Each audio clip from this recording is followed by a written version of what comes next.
من شویدن هجمارک پرس جیگر پارزگار حسک احمد الهلالی شاندن درباره دوسیا آزاد کرنا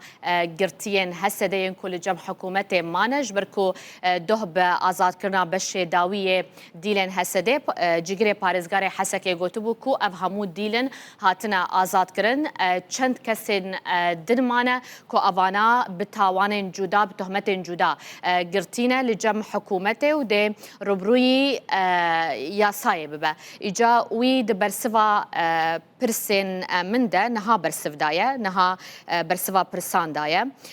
وی گوتیه کو هجمارا کو ده دسپیکه ده کار تیما سروکاتیه هاتو براغ هاندن و لگوری تخمین آلین پیوندیدارین حسده 1007 شروان بونه پشتی لگرین لگل گرتیگهانو ناوندن راگرتنه حکومت زیدتری 1200 شروان حسده بردان نها ریوبریا گرتیگهان و آلین پیوندیدار لسر لیکولین و آماران دخبتن بگشتی هجمارک زیده نمایه و حکومت پابنده که همویان آزاد بکه احمد هلالی دبیجه دگهشنا روشن تا که کسی حالات فردیه شاشتی چه بویه جبو زلال کرنه وکه کتی زانین پشتی بریارن بردانه روتینه که گریدایی قیدا تاوانان هیا گلو کسی کو آلیه پیوندیدار بریارا برداناوی دایه جبردوزن دن تی خواستنیانا ما بس تامه اوه کو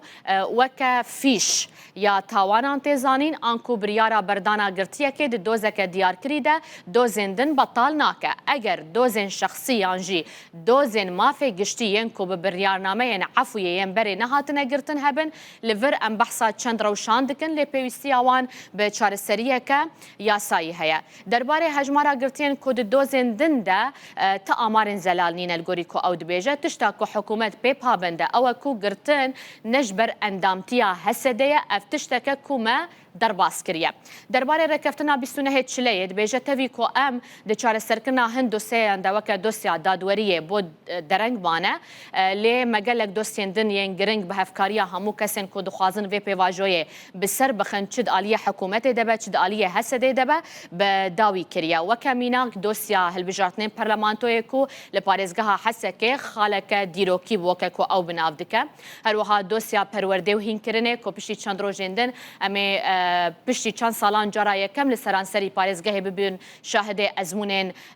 پولا نهو دوازده هر وها دوسیا ریوبریا گنم دو دوسیا دریان ده پیشکتن هیا دوسیا اولکاریه ده دمک نیز ده هفدیتن بزیدتری 9000 اندام اسایش را بکرن کد ناوان ده نیزی 1000 اندام جنهنه دا کو بسازین اولکاریه یه ریوبریا اولکاریا نافخوی پارزگاه حسک یاسر وزارت نافخوی سوریه بین یک کرن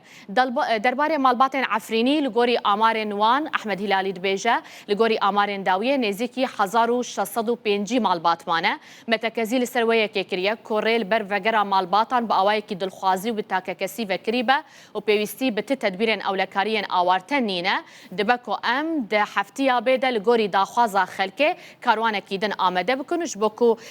بچن